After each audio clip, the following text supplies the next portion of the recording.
Welcome everyone to this episode of Palmetto Guardian. Today we will be talking about enlisted promotions.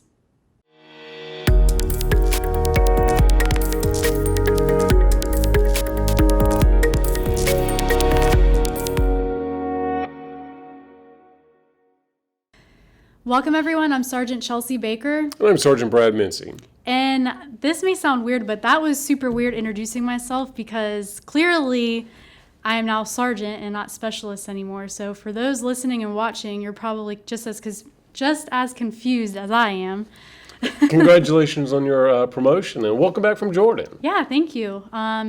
This is the first podcast I think that I've shot since I've been back. So it's kind of nice being back. Yeah, so tell us a little bit about what you did there. What were some of the missions you got to do? Some things you got to see? So I went as public affairs, but because I was part of the HICON, which was the higher control, we were over the training audience, and the training audience was the soldiers, personnel that were actually acting in the exercise.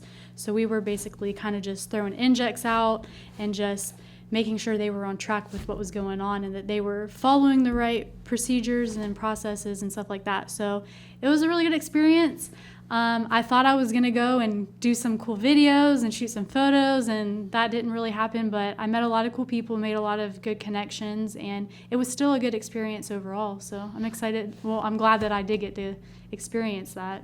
Yeah, I think anytime you can go on a deployment and get out of the States and get out of your usual routine, I think you can definitely get some good experiences out of it. So Yeah.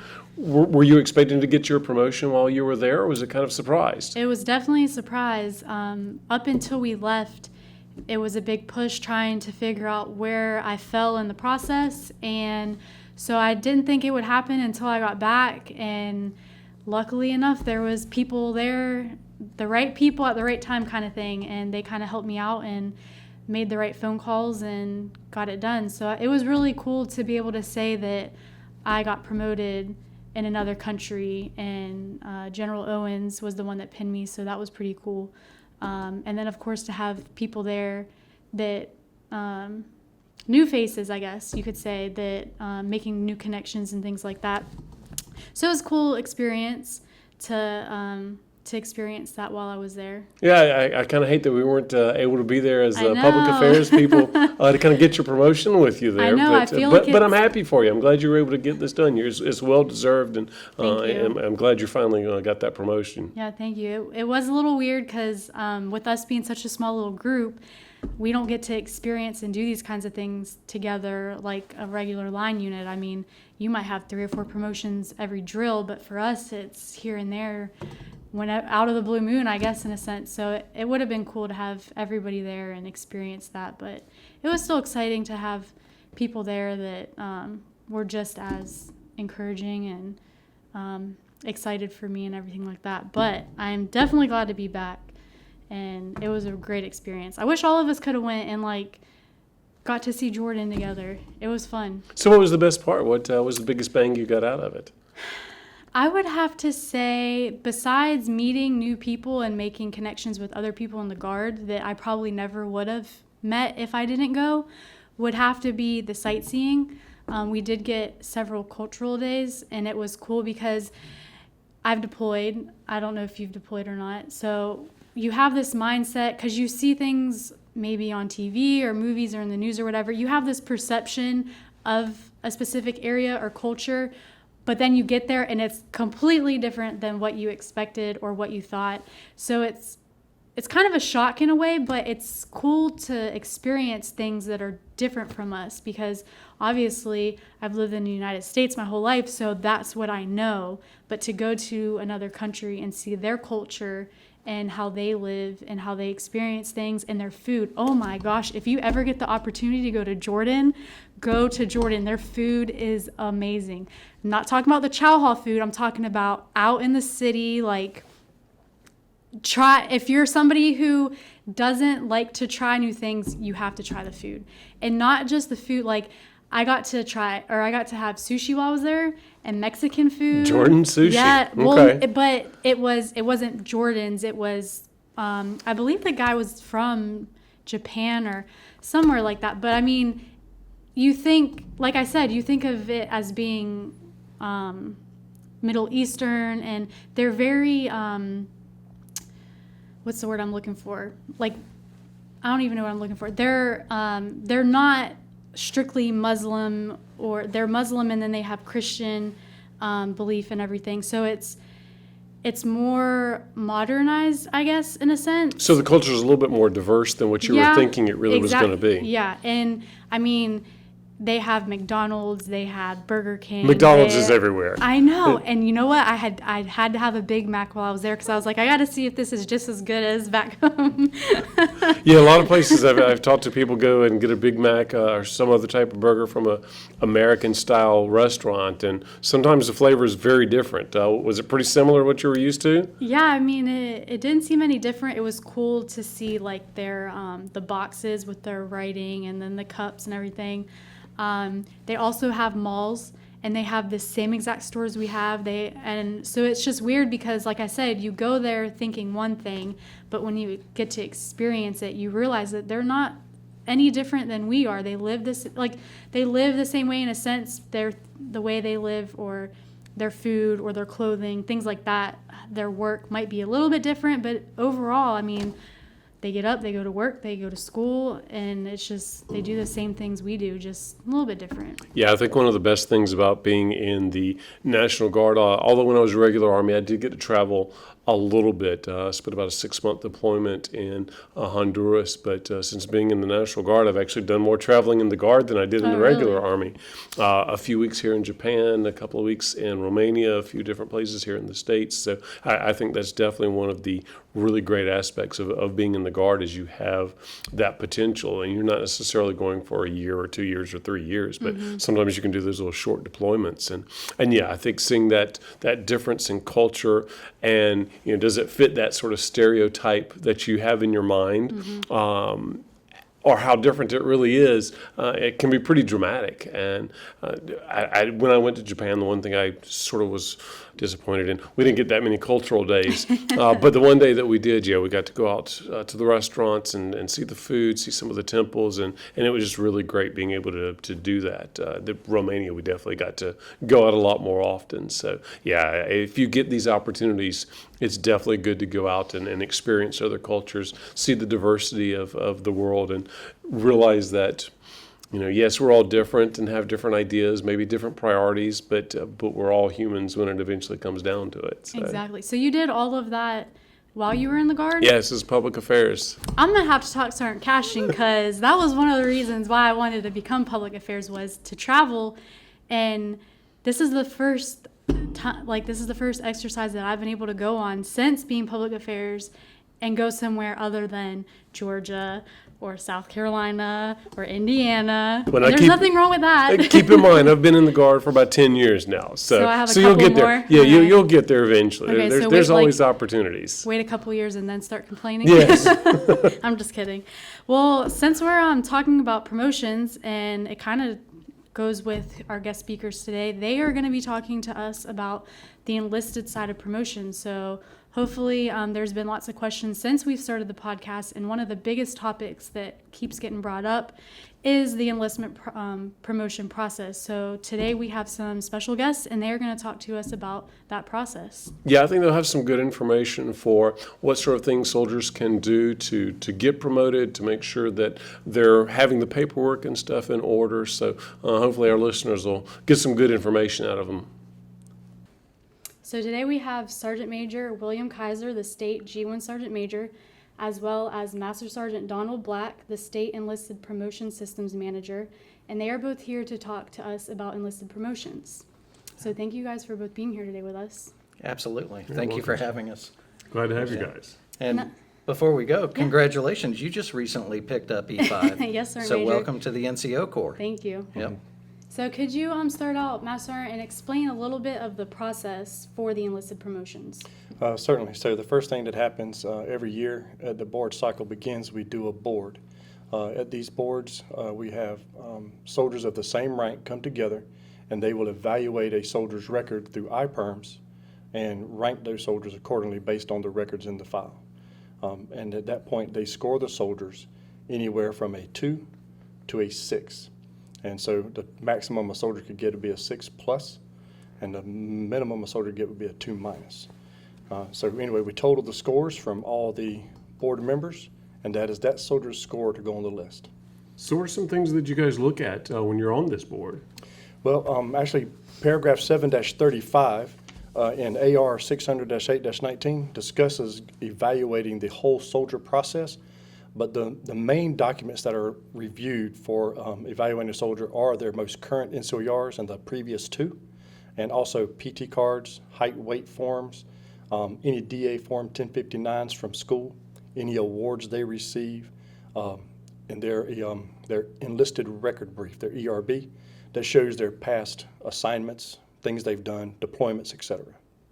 And it really is the whole soldier concept. You're trying to look at a soldier's career for the past couple of years and to see what their performances are and their potential.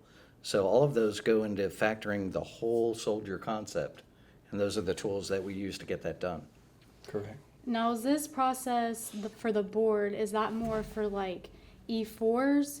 Because I know lower enlisted, like your E1s, your E2s, those are Auto advancements. exactly. That's So correct. so would this process be more towards It's for E4s? E5 and up only. Okay, so this the- is E5 and up. The electronic board process is only done for soldiers in the rank of E5 and up.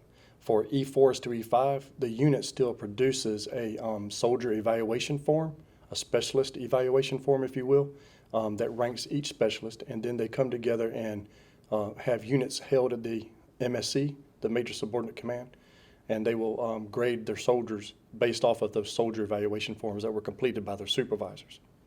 Okay. Yeah. Now, their record is not as in-depthly reviewed as the files on IPERMs, just simple fact they don't have access to all of it. Okay. Yeah.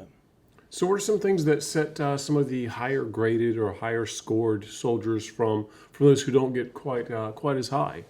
To be honest with you, the marks on the NCOER for far exceeded standard to needs improvement, those are the main separators. That's what gives you your base score, I would like to say.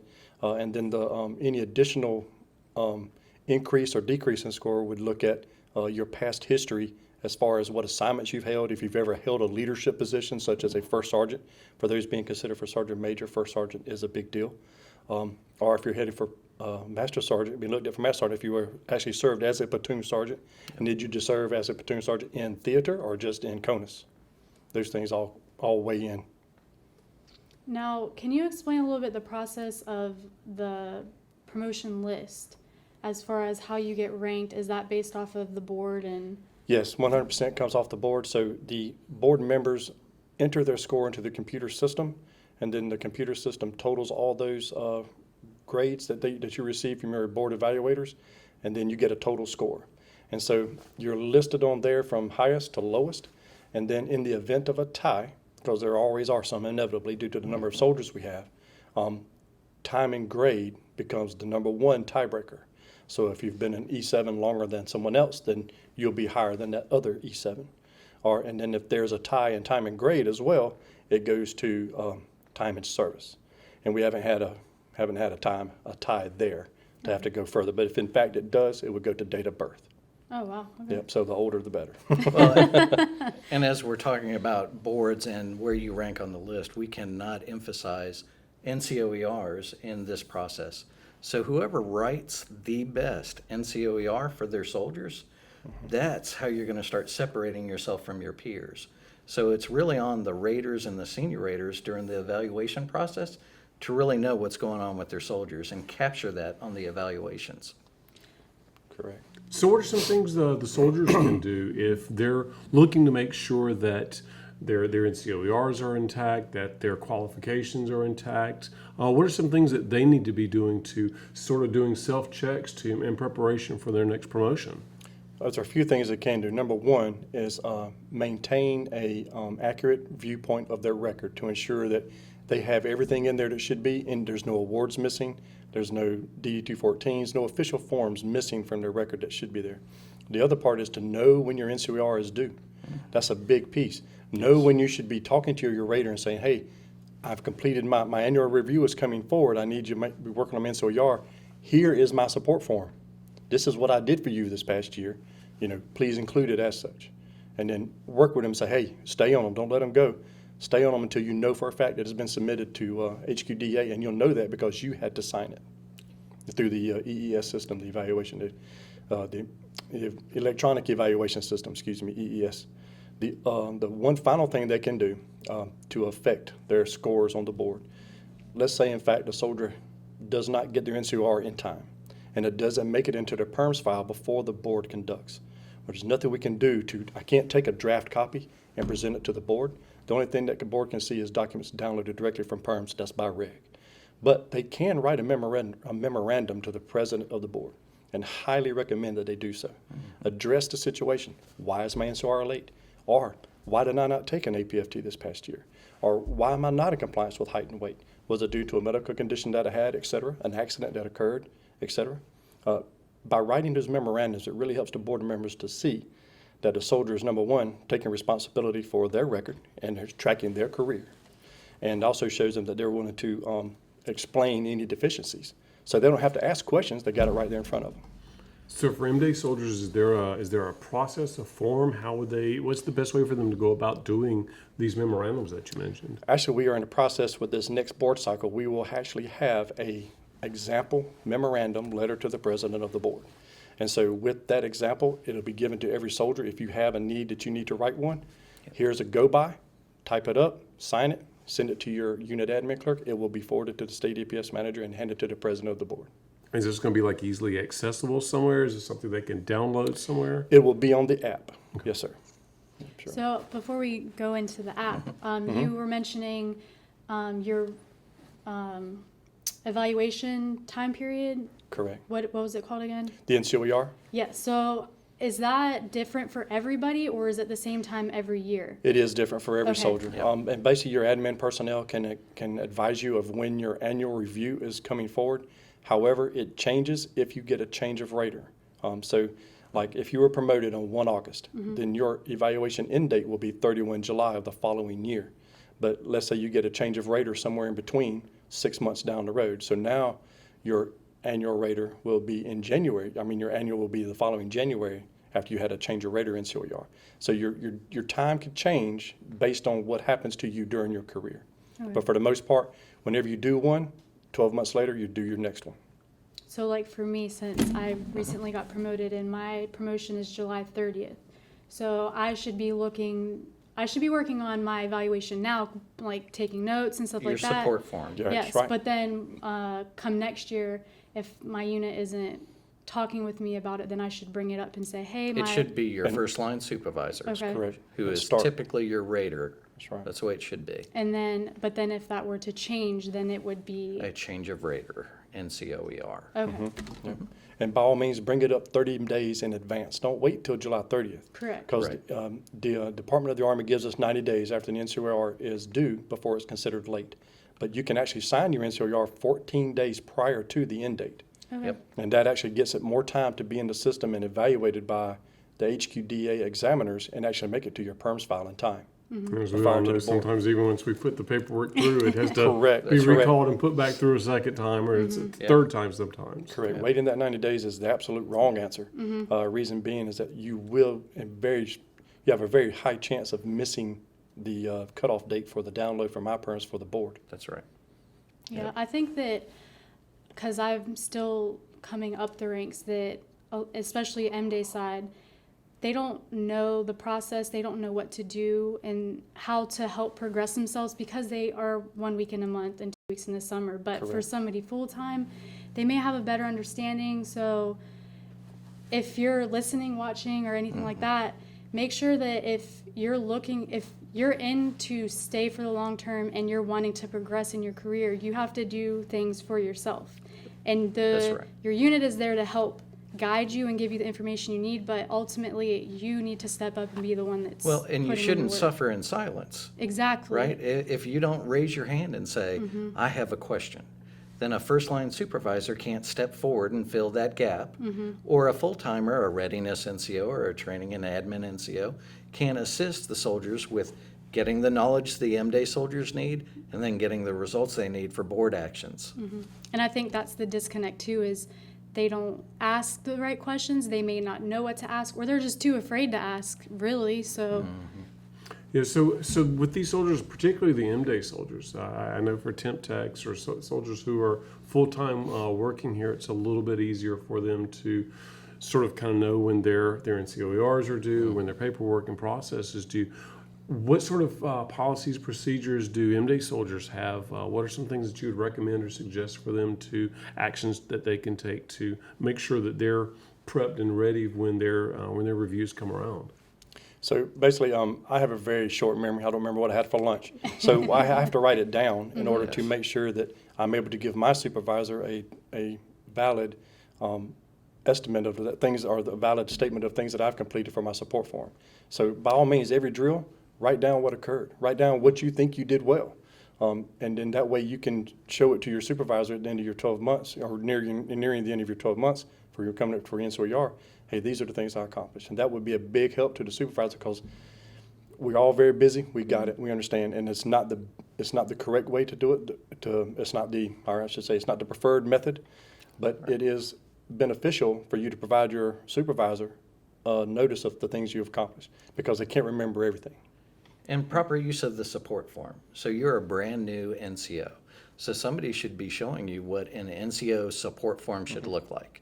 It should have your duties, what your expectations are while you're fulfilling your roles as a newly NCO. And then taking your support form will help every drill Correct. annotate what you've accomplished. What expectations have you met? Maybe the expectation is that you improve your APFT score by 20%. Well, right off the bat, that's something measurable. That's something that can be tracked. But the conversation needs to occur with your rater. And the support form is one way to have it annotated. So for somebody who's not familiar with this support form, what would the soldier need to look up? Where could they go to find this support form? It's in the electronic evaluation system, the EES. All right, and it's 2166-9-1, I believe, is what it is, the DA form. And where do you need to be able to access that? For EES, you will require CAC access. Yep. Now, if I'm not mistaken, I think the forms are available on the Army Publishing Directorate. I'm not 100% certain. We can get validation there.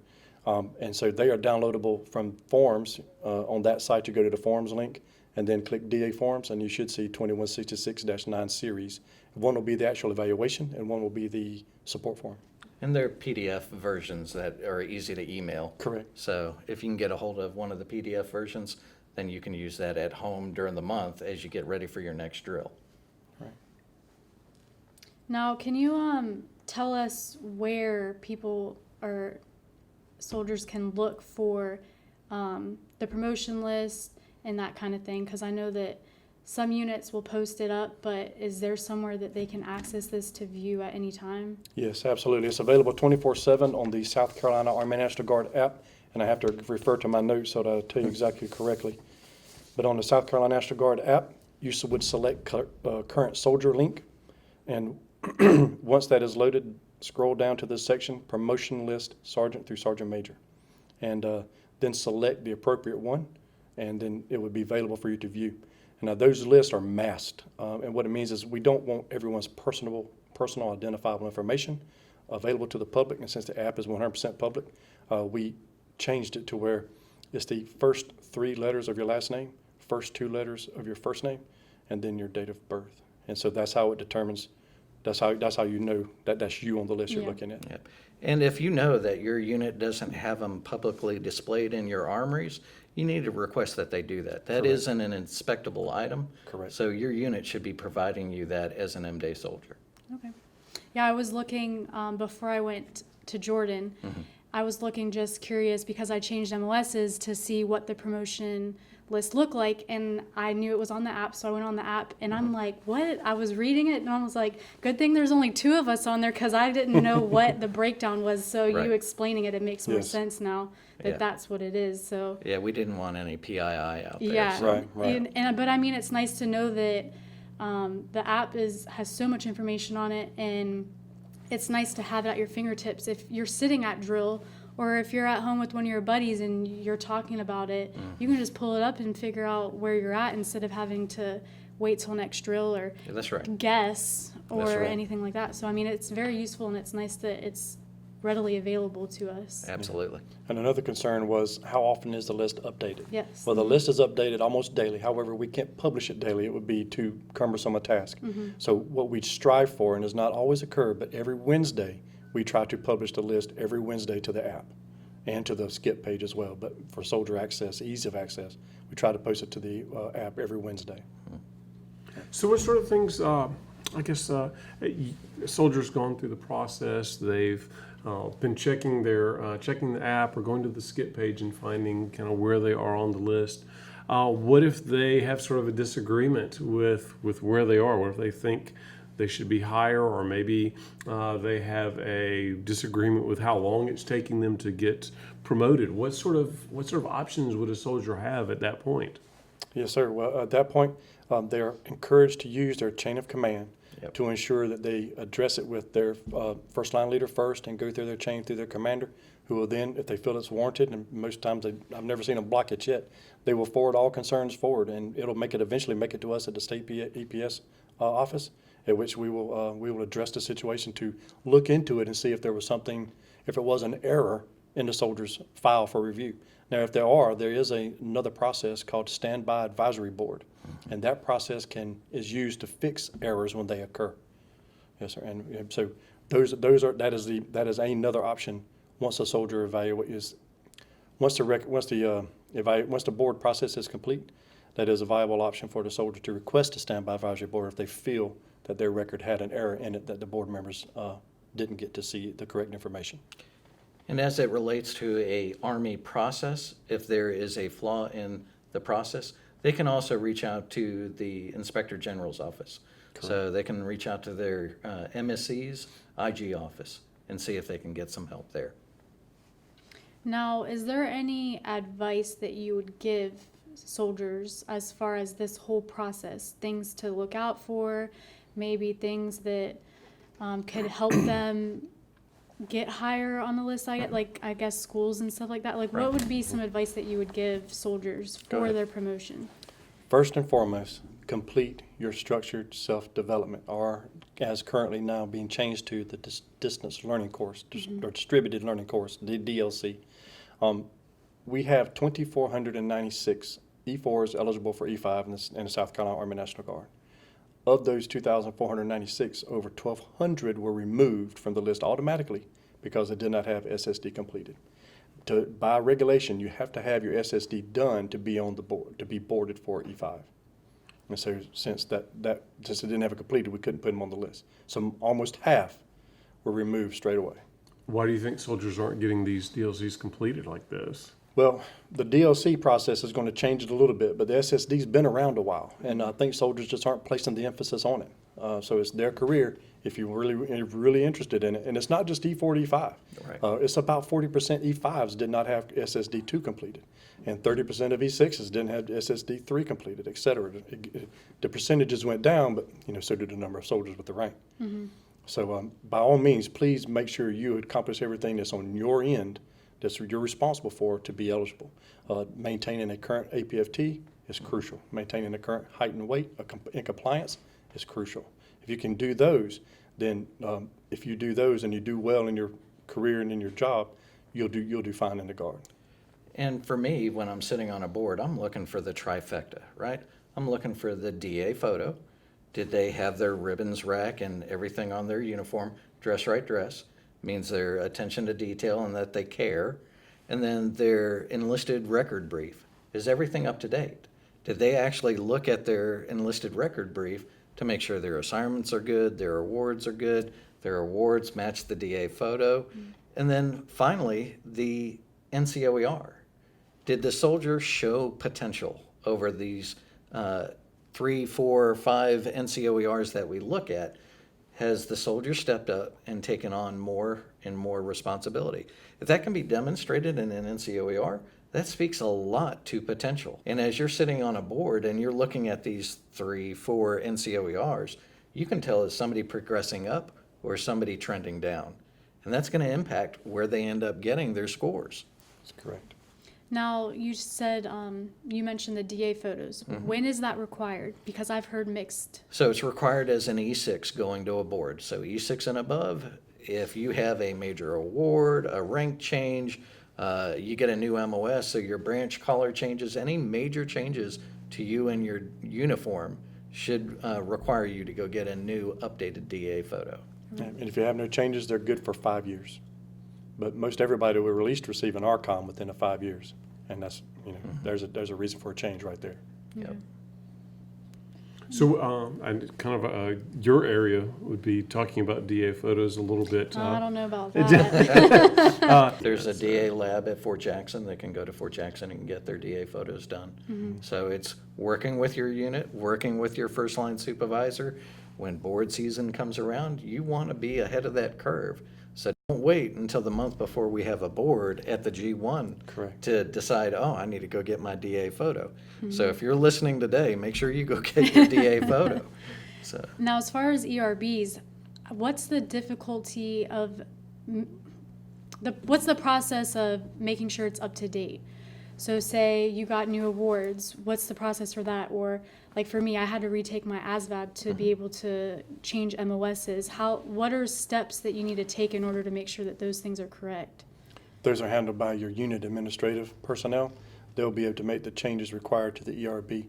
Bear in mind, last year, the ERBs were not being updated correctly due to a interface issue that has since been resolved. Okay. And so now ERBs are supposedly updated now, or excuse me, they are being updated now.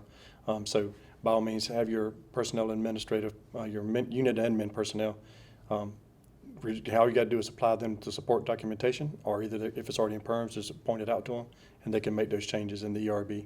So they're able to actually go in and update the system? Correct. Okay. And then once they make those corrections, you should be standing right there to watch it happen so that you can then go in and validate the ERB. Once it's validated, then it can go to the board. Okay. And on a slightly different topic, when you're going through your annual records reviews, I was gonna this is bring a that up. perfect opportunity Perfect opportunity. to make sure that you're up to speed. So you don't have to necessarily wait for board season to make sure that your stuff is dress right dress in the system.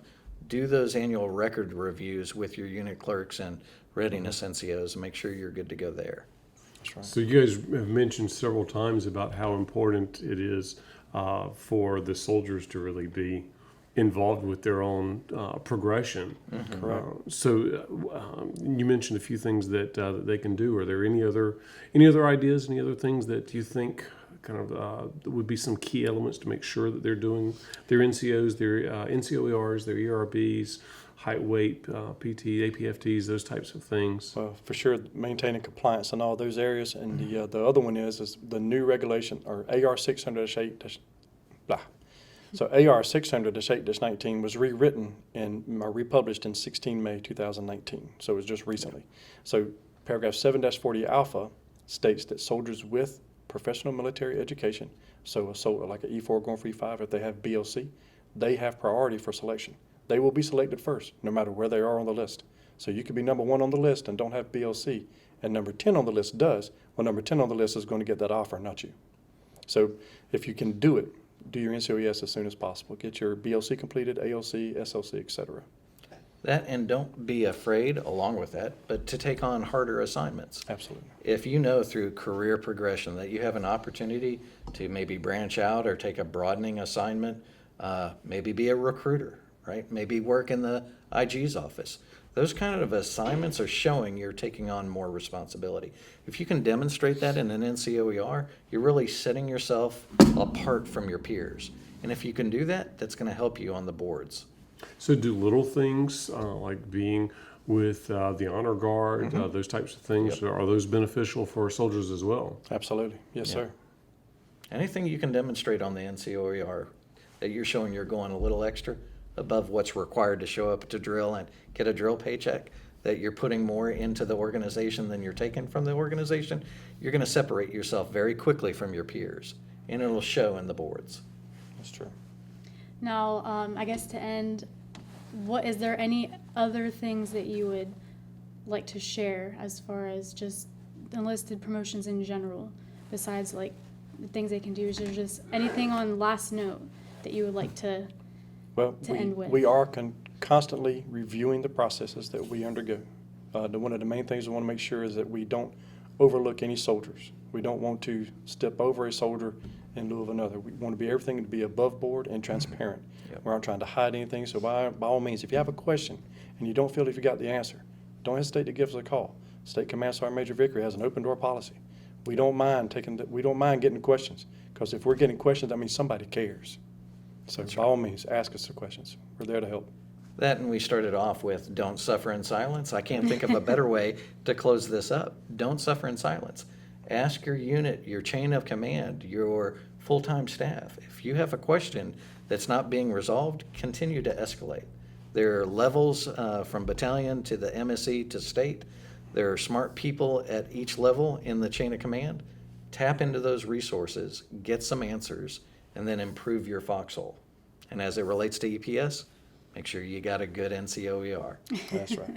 All right, Sergeant Major, Master Sergeant, thank you so much for Cool. coming and talking to us today. Thank you. Thank you very much. Thank you for the opportunity. So I'm really glad that Sergeant Major and Master Sergeant were able to come in and talk to us about the enlisted promotion process, because obviously, like we said before, that has been a really big topic that individuals have been asking us since we started the podcast. So I'm really glad that they came in. They gave us a lot of really good information.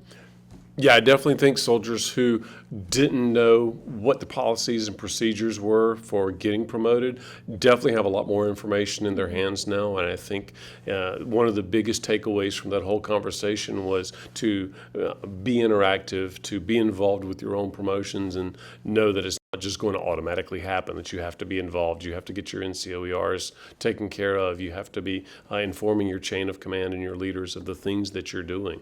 Exactly. And I think that a lot of the problem is, well, not problem, let's go back. So I think the biggest takeaway is you can tell the difference from somebody who wants to do this long term versus somebody who might just be in it maybe for whatever their reasons are, but they're not looking to make this a career. But you can tell the difference between somebody who cares and somebody who is just trying to get by. And there's nothing wrong with either or, because I mean, you can enlist and the Guard might not be something for you, or even the military in general, or you might enlist knowing I want to be a sergeant major one day. And I feel like for M-Day soldiers, it's a little bit harder for them to understand the process and figure out the answers to their questions, because A, they're not asking the questions, B, they don't know who to turn to answer their questions, or they don't know where to go from enlisting to getting to their end goal. So, Yeah, definitely. I think as M-Day soldiers, you have a tendency to spend an entire month doing your normal life, your family, your work, your school, if that's what you're in the process of completing right now, and then really your military career is a 2-day-a-month, 2-week-a-year process. And if you're not kind of thinking a little bit further, then you may end up being one of those soldiers that they mentioned where you're not making any changes, you're not making any advancements, you're not going and doing your SSDs, your DLCs, you're not going and doing honor guard or any of these other kind of extra things to really push yourself. You're not improving on your APFTs, and I think it's a little easier if you're a full-time soldier to kind of keep those things in mind, because you know where you're going. You have an idea, you have a plan, and so I think being an M-Day soldier, that's definitely something you need to make sure that you're paying attention to, that you're keeping that in the back of your mind, and that you're taking those notes of what you're doing throughout the year. You're putting forth those forms so that your first-line leaders know what you're doing, and if nothing else, so you remember what you're doing. Exactly. Because I know if I went on and covered something 8 months ago, and when it comes time for my NCOER, if I didn't write that down, I may or may not remember that. So, Exactly. So I definitely think keeping track of that, pushing yourself a little bit further, because as we go through these, our career in the military, our priorities change. I remember a time where I was thinking I was going to do 10, 15 years and be done, and now I'm looking at 20. And so priorities and what my goals are have definitely changed since my initial time in as a full-time regular Army. Even has changed over kind of what my Guard priorities and initial thoughts were. So So keeping those things forward, making sure you're paying attention, making sure that you're getting your all of your information, your medals, your awards, your records, keeping those things straight is definitely something that M-Day soldiers, as well as regular full-time soldiers, should certainly be keeping track of and focusing on.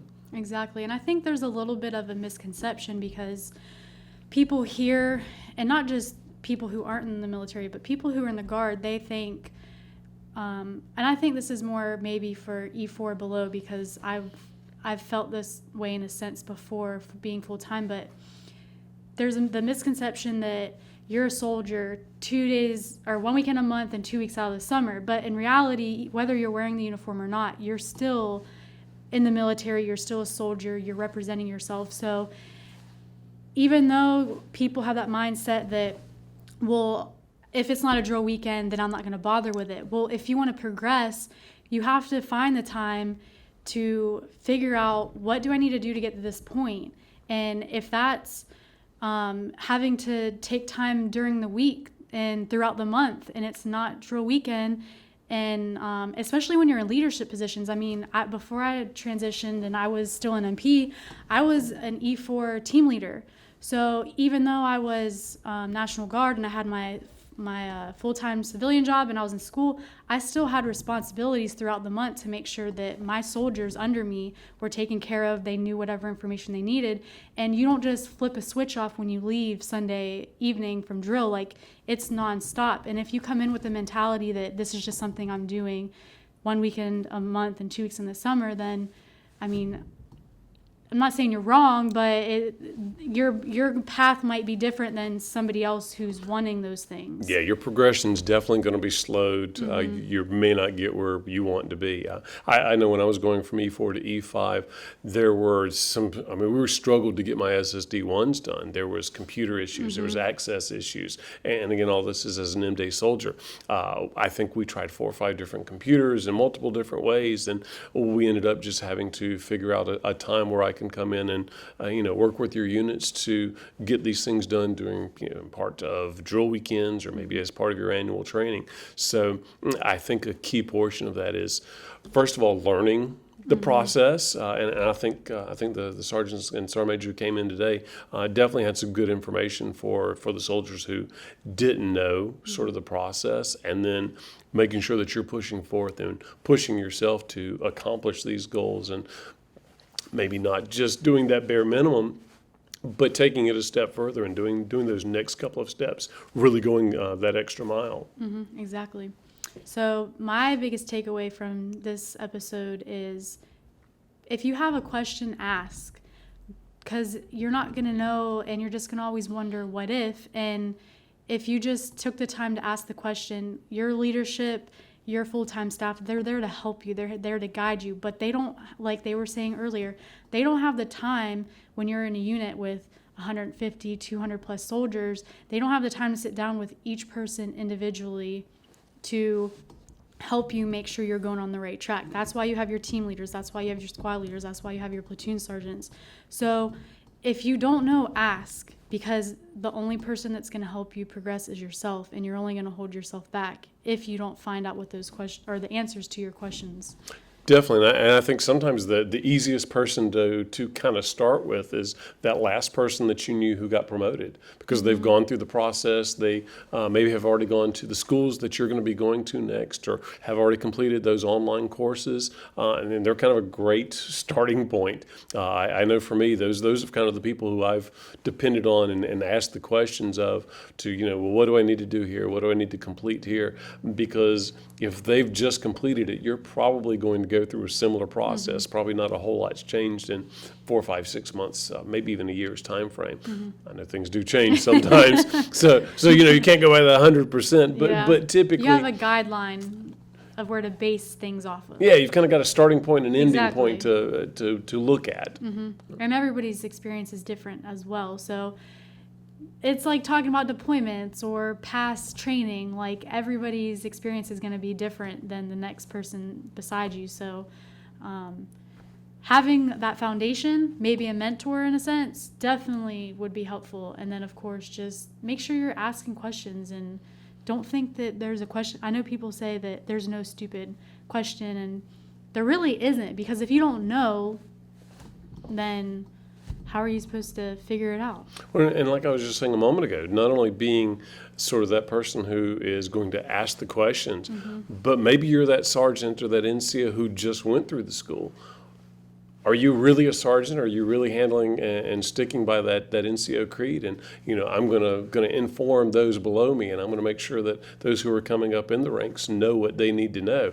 Am I gonna leave my soldiers uninformed, or are you going to teach them the things that they need to know to progress? So as we progress as NCOs, it's also our mission to help those junior enlisted who aren't yet there, or maybe that E5 who needs that information to get them where they need to go in their next line progression. All right, well, I'm Sergeant Chelsea Baker, And I'm Sergeant Brad Mincey. and we'll catch you in the next episode.